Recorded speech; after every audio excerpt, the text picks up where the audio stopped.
Oi pessoal, meu nome é Marina e hoje o Fortinet Brasil Podcast vai retomar um assunto que exige muita atenção: a cibersegurança em instituições financeiras.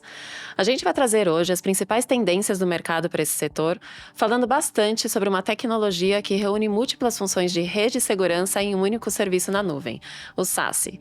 Mas antes de apresentar nosso convidado e mergulharmos nesse tema, quero lembrar vocês de seguirem nossas redes sociais para não perder nenhum episódio e também de checar os episódios anteriores do nosso canal no YouTube e em todas as plataformas do podcast, porque tem muita coisa legal. Agora sim, vamos conhecer o entrevistado de hoje. Eu estou aqui com Diego Godoy, que é gerente de infraestrutura de TI do Banco Pan e tem muita experiência em cibersegurança no setor financeiro. É um prazer receber você aqui, Diego. Seja muito bem-vindo. Obrigado, Marina. É um prazer estar aqui com vocês. Fortinet me acompanha nessa vida de cybersecurity há mais ou menos 17 anos, então estou honrado aqui poder conversar um pouco de cybersecurity com vocês. Que Bora legal. lá falar de tecnologia. Diego, vamos começar então com o tema principal, né, desse episódio, que é o SASE, né? O SASE é uma tecnologia, então, que é muito relevante para o trabalho remoto, para o Zero Trust. Você poderia falar um pouco sobre essa tecnologia voltada para o setor financeiro? Que desafios essa tecnologia endereça? Com certeza. Eu, particularmente, sou um fã da tecnologia, que essa inovação conseguiu trazer para o mercado, não somente o mercado financeiro, mas para todo o parque tecnológico, segurança, experiência e experiência para o usuário de uma forma muito dinâmica, né? Com os desdobramentos, né? Com o adendo do Covid-19, fomos obrigados a trabalhar de qualquer lugar, tivemos que ficar em casa e foi um desafio para nós de tecnologia e de cybersecurity, falar, beleza, como que a gente consegue, de uma maneira simples e fácil, permitir que os colaboradores da instituição continuem trabalhando de forma segura. E o SASE, essa inovação do SASE conseguiu casar uma ótima experiência, independente de onde o colaborador esteja, ele consiga ter os mesmos acessos, estando no escritório, estando em casa, ou estando em qualquer lugar do mundo, ele consegue trabalhar de forma muito flexível e sempre tendo a mesma experiência. Então, esse para mim é a primeira vantagem do SASE, por ser uma tecnologia de SaaS. O que ela consegue agregar para nós? Ela democratiza a tecnologia, né? Então, independente do tamanho da empresa, você consegue escalar de forma muito fácil. Então, você paga pelo que você usa. Então, para nós de tecnologia, você consegue expandir seus serviços, você consegue expandir a sua abrangência no Brasil e do mundo de uma forma muito simples e de fácil gerenciamento. Então, quando toca experiência de usuário, o SASE traz para nós essa comodidade e o overhead operacional é super baixo, porque você acaba contratando uma empresa por trás de grande porte e você acaba compartilhando toda a tecnologia. E outro ponto que você comentou que faz muito sentido é a parte do Zero Trust. A gente consegue, com a tecnologia de SASE, englobar segurança no end user. Então, a gente consegue garantir que os devices que ingressam na rede corporativa estejam em compliance. Então, a gente consegue aplicar postura de antivírus, qualquer coisa que a gente achar que faz necessário para ingressar na rede. Então, a gente consegue validar sistema operacional, validar a identidade do usuário. Então, essa tecnologia viabilizou para nós segurança independente do meio, né? Porque nesse mundo que a gente está vivendo, alguns chamam de BANI, de VUCA, mas hoje o mundo é dinâmico. Então, você não consegue mais segurar a pessoa num único espaço. Então, ela quer ter mobilidade de trabalhar de casa, trabalhar dos casa dos pais, trabalhar talvez numa praia. Então, o SASE viabiliza isso. Então, é muito bom trabalhar com o SASE, traz muita visibilidade, muita segurança e a tendência é que o mercado comece a utilizar ainda muito mais. Começaram com as grandes instituições, mas eu acredito que num curto espaço de tempo, as médias instituições, médias empresas passarão a utilizar o SASE, né? Então, é muito bacana mesmo. Que legal. E é outro tema, né, que está bastante em alta, né, também tem a ver com cloud, né, que é o FinOps, né, Sim. o FinOps, né, como algumas pessoas, né, podem falar também, que basicamente é o quanto custa, né, para um banco, por exemplo, né, manter uma solução tecnológica no ar, né, que os seus serviços permaneçam no ar, né. Então, conta pra gente um pouco como que é esse desafio, né, e quais são as vantagens e os desafios, né, de sair de um data center, então, e ir para cloud no modelo Pay as you go. Bem comentado, tudo que quando a gente toca em cloud pública, um item muito importante que, novamente, vou falar a palavra democratização, que hoje qualquer empresa, qualquer indivíduo que tem uma boa ideia, ele consegue iniciar com um budget pequeno. Não é necessário ter grandes investimentos. Então, a cloud viabilizou para nós, democratizou que pessoas comuns do dia a dia consigam criar inovações para o mundo. Então, esse modelo Pay as you go é exatamente isso, né? Você paga conforme seu consumo. O maior desafio que eu vejo, ainda mais para as grandes instituições, é o controle. Aí que entra o FinOps, né? Você migrar com controle, porque conforme você paga, conforme você usa, então a fatura vem no final do mês. Então, o ponto principal quando a gente for migrar para as clouds públicas é que logo de cara já tenha governança, tenha FinOps e que a gente consiga cobrar, fazer o rateio conforme as áreas de tecnologia e, maravilhosamente, para o negócio também é bom, né? Porque na cloud fica muito fácil você fazer billing. Então, você lança um produto e você vê se esse produto se sustenta na tecnologia. Então, é muito bom, tem que ter controle. A mensagem que eu passo é, sim, use cloud, porque lá você vai ter acesso a diversas tecnologias de ponta que está para as maiores empresas do mundo, você é capaz de utilizar ela. Então, se quiser as últimas tecnologias para gravar podcast, teremos lá, e qualquer pessoa tem acesso a isso. Então, o ponto é controle, vá com muita disciplina, porque no final do mês tem uma conta para pagar, né? Então, faça cloud, mas não seja um fanático por cloud, atenda ao negócio. Então, a tecnologia tem que falar menos de tecnologia e falar mais de negócio. Então, qual que é o propósito do negócio? Olhando para o negócio, você vai lá e, pum, beleza, eu consigo encaixar neste modelo. Então, logo de cara, fazer um planejamento é a parte essencial do cloud, né? Porque realmente, eu, por exemplo, sou um apaixonado por tecnologia. Quando você abre uma console lá, falo, uau, tenho tudo nas minhas mãos, na frente do meu computador. Eu tenho acesso a subir qualquer recurso tecnológico em praticamente qualquer país em alguns segundos. Então, realmente é tentador. Então, para nós que estamos na parte de subir, temos que ter muito controle mesmo. Tem que ter governança em primeiro lugar, tá? Sim, imagino, não é um desafio fácil, né? E o que vem até para a próxima pergunta aqui, que é um termo que também tá sendo bem utilizado, que é o colocation, né? A cloud já está totalmente consolidada, mas algumas empresas, por diversas razões, continuam ainda no modelo híbrido, né? Então, o colocation, pelo que eu entendi, então, é quando você monta, né, um parque tecnológico num espaço alugado. Então, conta pra gente um pouco como é, né, a sua experiência nesse tipo, né, de implantação. E aproveitando, então, assim, como decidir, né, o que vai para cloud e o que fica, então, num data center. Legal. Colocation tem uma certa paixão. Eu construí minha carreira técnica montando ambientes de colocation, mas, novamente, o colocation traz para nós você consegue compartilhar o espaço físico, você não precisa construir um data center parrudo no seu prédio, onde você aluga.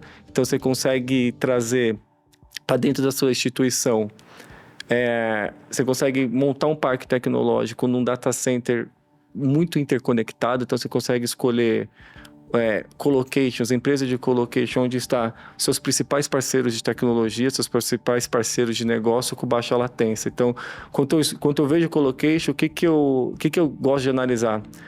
O que ele tem de viabilidade de conectividade. Então, eu costumo buscar colocations que tenham o maior número de conectividade com a América Latina. Então, ele acaba sendo uma solução que viabiliza você ter alta possibilidade de conexão com os seus parceiros tecnológicos, com cloud pública e com seus clientes. Então, o colocation, você consegue de maneira muito simples subir um data center sem ter a necessidade de ter um time de facilities, ter um overhead operacional muito grande dentro da sua instituição. Porque, vou dar exemplo, eu trabalho muitos anos no setor financeiro. Então, o setor financeiro, sim, tem muitas pessoas de tecnologia, mas não é especialidade de bancos ter colocations, né? Porque colocation você tem que cumprir vários regulamentos, né? Então, o que você faz? Contrata uma empresa, você joga essa área operacional de colocation para eles e o banco cuida do parque tecnológico, cuida da parte de segurança.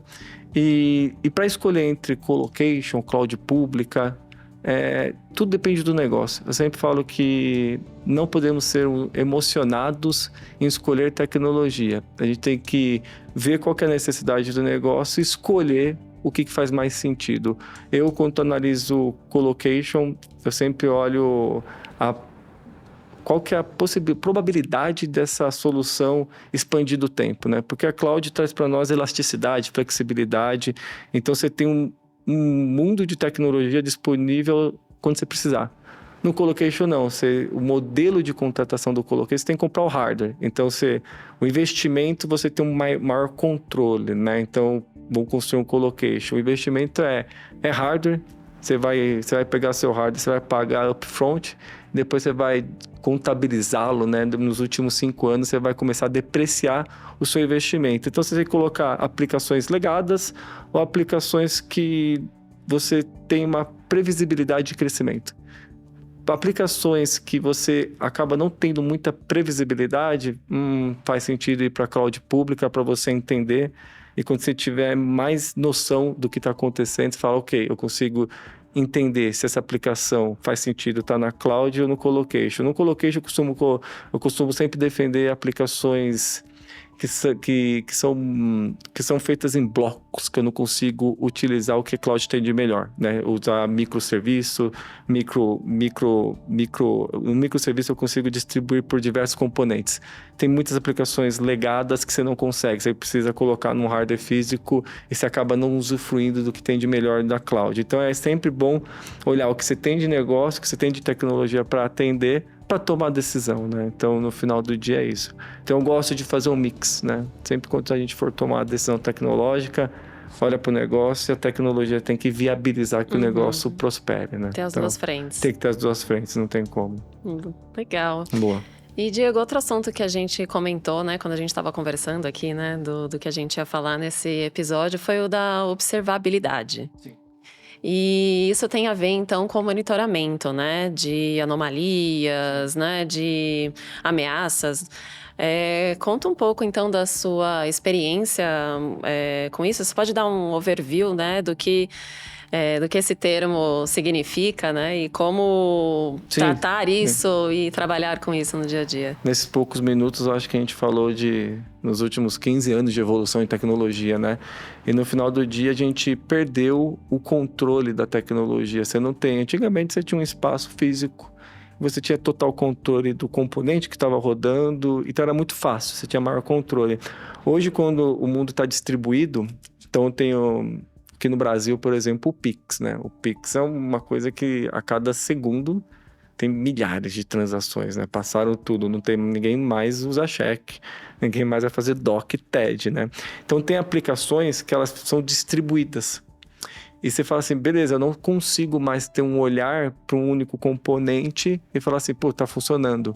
Então, a observabilidade traz para a gente a possibilidade de você concentrar uma visão de como estão seus produtos para o cliente, independente de onde está a tecnologia. Então, o que a observabilidade traz para nós de tecnologia? Traz a visão do que está acontecendo, a gente traz a experiência do cliente, a experiência da infraestrutura, a experiência da tecnologia, e conforme a gente vai ganhando conhecimento, a gente consegue criar triggers para ter o self-healing, que a gente chama, né? Tem alguns tem alguns comportamentos, hardware vem a falhar, circuitos de internet vêm a cair, e tem alguns comportamentos que a observabilidade consegue pegar nos seus padrões e falar o seguinte: aconteceu isso, eu não preciso acionar um time técnico, caso tenha esse comportamento, eu vou tomar tal ação para o serviço retornar o mais rápido possível, né? Então, quando a gente está, por exemplo, num command center,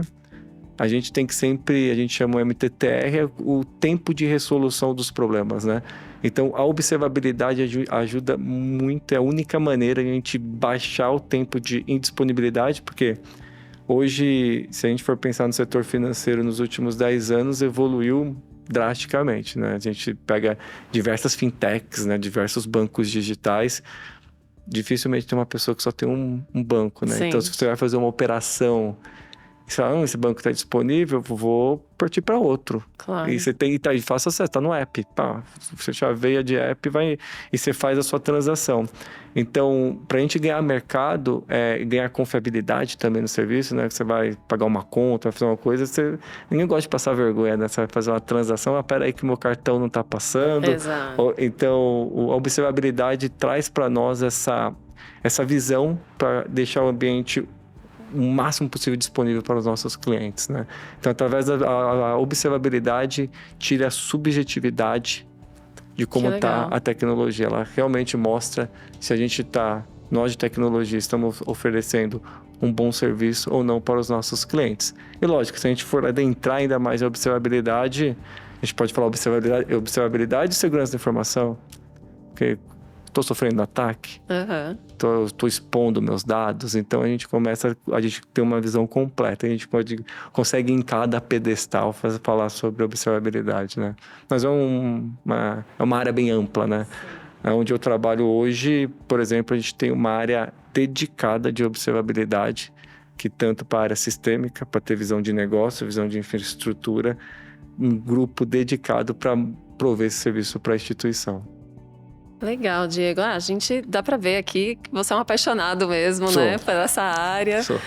Inclusive, né, na nossa conversa, assim, sempre trazendo termos, né, de diferentes ideias sobre esse setor. Então, eu queria aproveitar e te pedir para você contar um pouquinho aí sobre sua própria trajetória profissional, como que você veio parar nessa área de cibersegurança, de tecnologia, e perguntar um pouquinho, né, como você tem experiência como gestor, né, e hoje o mercado, ele é, né, bem diverso. Então, como que você vê o mercado, né, de tecnologia, de cibersegurança, hoje, daqui a uns 5 anos, como que você acha que vai estar em termos de profissionais? Falar como eu entrei no mercado de tecnologia é interessante. Foi praticamente... Como que é? Vim de família muito humilde, né? Falar, beleza, aqui eu tenho acesso ao mundo. Então foi praticamente isso. Com 14 anos falei, eu vou fazer TI. E não teve plano B, só o A. Falei, farei tecnologia, quero o mundo, queira ou não, mas morrerei tentando. Então, basicamente, montando computador, entrando em ciência da computação, aí eu tive a sorte de conhecer pessoas de conectividade, cybersecurity. Aí quando entrei no setor financeiro, em grandes instituições, o que mais se fala em instituições financeiras é segurança e experiência do cliente, né? Então, foi mais ou menos assim. Se eu for contar a história, a gente vai precisar de 2 horas, que ali para construir isso é bem difícil. E falando sobre gestão, nós estamos passando por um momento, não só no Brasil e no mundo, né? Tanto que muitos dos nossos talentos estão indo para outros países, né? De novo, a gente falou sobre SaaS. Tem algumas pessoas trabalhando próximo de mim, trabalhando para a Europa, porque realmente você pode trabalhar de qualquer lugar e a tecnologia está aí para isso. No Brasil, a gente tem uma deficiência de formar grandes profissionais. Tem poucas oportunidades, né? Então, o que eu falo para o pessoal de cybersecurity ainda, tem muita gente no mercado boa, pessoas acima de 50 anos, que construiu a tecnologia, que hoje não tem muito acesso, né? Existe certo preconceito, né? Então, o que eu recomendo para os gestores é que tenham um olhar um pouco mais amplo, que a diversidade, ela não da boca para fora, sei que muita gente falando de sustentabilidade, ESG e tal, mas a diversidade, na essência, traz inovação, né? A gente não monta os soldados de iguais, né? Trazer mulheres, trazer pessoas de culturas diferentes para dentro do seu time vai trazer inovação, vai trazer um outro olhar.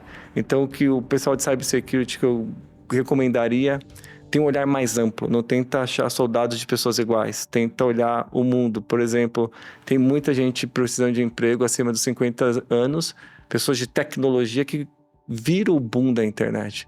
Então tem muito que nos ensinar, além de mais paciência, tempo de vida, porque você pode estudar o quanto for necessário, mas conhecimento empírico, né? Se você viveu, você não consegue pular essa etapa. Então, o que eu recomendo para os gestores é que olhe um pouco mais amplo, saia um pouco do seu círculo. Tem muitas pessoas boas ao redor precisando de oportunidade. Legal, Diego. Bom, nosso papo está chegando ao fim aqui. Muito obrigada pela sua presença. Foi uma conversa muito enriquecedora mesmo. Volte sempre que quiser para trazer outras ideias, outros termos. Gosto muito da Fortinet. Como vocês atendem o cliente de forma personalizada, eu acho incrível. É o segredo para o sucesso. Então, muito obrigado. Se precisar, estaremos de volta sempre. Legal, Diego. Muito obrigada. Obrigado. E para você que esteve aqui com a gente, nosso sincero agradecimento em nome de todo o time da Fortinet. Te convido a deixar aqui seu comentário, sua dúvida ou sugestão, porque é sempre um prazer para a gente ter esse feedback. E não se esqueça de compartilhar este episódio com quem se interessar pelo tema, tá? Um abraço e até a próxima. Tchau!